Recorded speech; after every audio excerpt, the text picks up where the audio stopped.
Sambar ready பண்ணுறதுக்கு first காயெல்லாம் cut பண்ணுங்கள். தக்காளி, கேரட்டு, வெங்காயம், பூண்டு, கருவேப்பிலை எல்லாம் ரெடி பண்ணி வச்சுங்க. அதுக்கப்புறமா தனியாக ஒரு பருப்பை ஊற வச்சு எடுத்துக்கோங்க. ஊற வச்சு குக்கரில் விசில் ஒரு 5-6 விசில் வச்சுருங்க. அப்புறமா எண்ணெய் ஊற்றிங்க. சிம்பிள் தான் இது, ரொம்ப கிரிட்டிக்கல்லாம் இல்லை. இது பேச்சுலருக்கு ஈஸியாக இருக்கும். எண்ணெய் ஊற்றிட்டு பருப்பு, அதுக்கப்புறமா கடுகு, சிம்பிள் தான், ஒன்றும் பிரச்சனை கிடையாது. கடுகு போட்டாச்சு.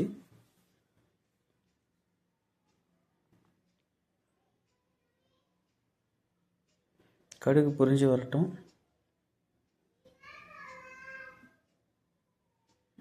அப்புறம் கொஞ்சம் பெருங்காயத்தூள் அதை போட்டிங்கன்னா நல்ல ஸ்மெல்லு வரும் உங்களுக்கு.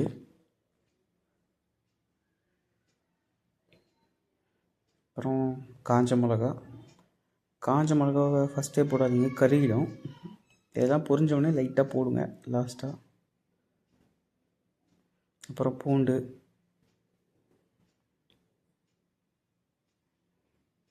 கருவேப்பிலை,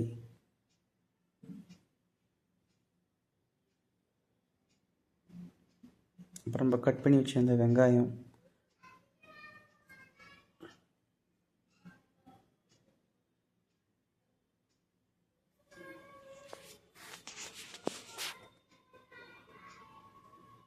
போட்டு லைட்டாக ஒரு வதக்குங்க.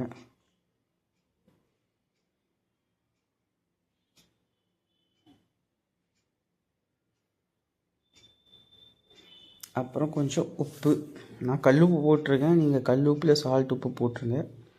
போட்டு நல்லா ஒரு வதக்குங்க. அப்புறம் தக்காளி,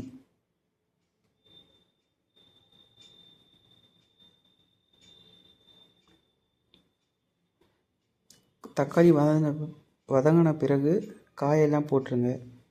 கேரட்டு, அப்புறமா முருங்கைக்காய், கேரட் அதெல்லாம் போடுங்க. நீங்கள் வேறு எதனா காய வச்சுருந்தீங்கனாலும் நீங்கள் போடலாம்.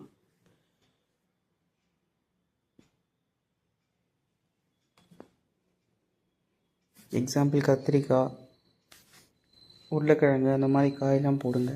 போட்டு நல்லா வதங்க, காய் நல்லா வதங்கட்டும்.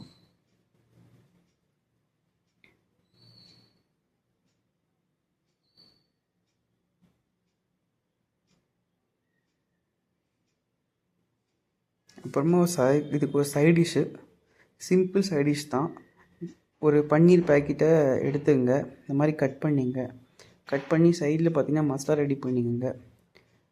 மஞ்சத்தூள், மிளகாத்தூள், கொஞ்சம் சிக்கன் மசாலா, இஞ்சி பூண்டு பேஸ்ட்டு, லைட்டாக லெமன் போட்டு ரெடி பண்ணி வச்சுங்க.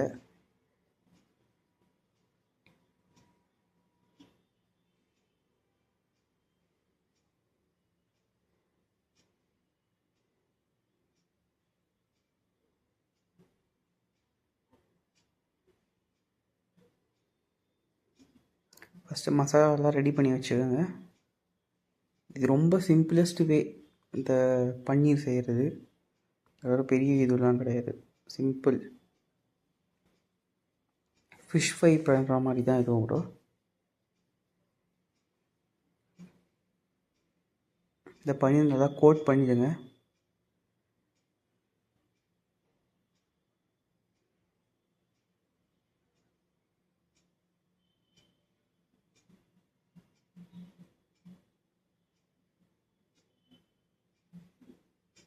சேம் டைம் சாம்பார் ரெடி ஆகிடுச்சு. நான் இதில் கொஞ்சம் மிளகாத்தூள் போட்டேன். போட்டு கொஞ்சம் வதக்குங்க, அந்த ஸ்மெல் போகிற வரைக்கும்.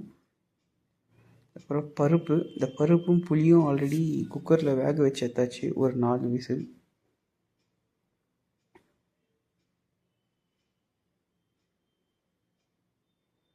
அதுக்கப்புறமா அதை எடுத்து ஊற்றிடுங்க. ஊற்றிட்டு லைட்டாக கொதித்த உடனே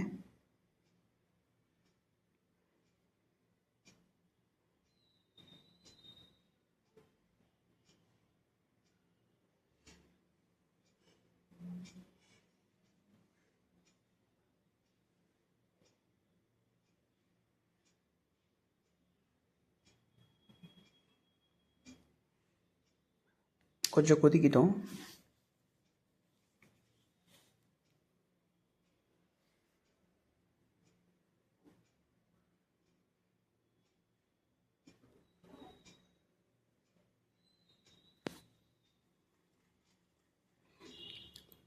தேவையான அளவு கொஞ்சம் தண்ணி சேர்த்துக்குங்க. எவ்வளோ வேணுமோ, இது ஒரு 3 பேருக்கு கரெக்டாக இருக்கும் இந்த சாம்பார்.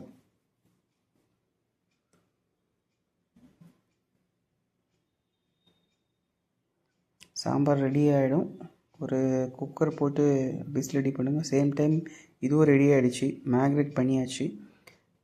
தென் ஒரு 3 விசில். அப்புறமா ஒரு பேன் எடுங்க. பேன் எடுத்து ஆயில் ஊற்றி இதை வைங்க. ஜஸ்ட்டு திருப்புங்க, ரெடி.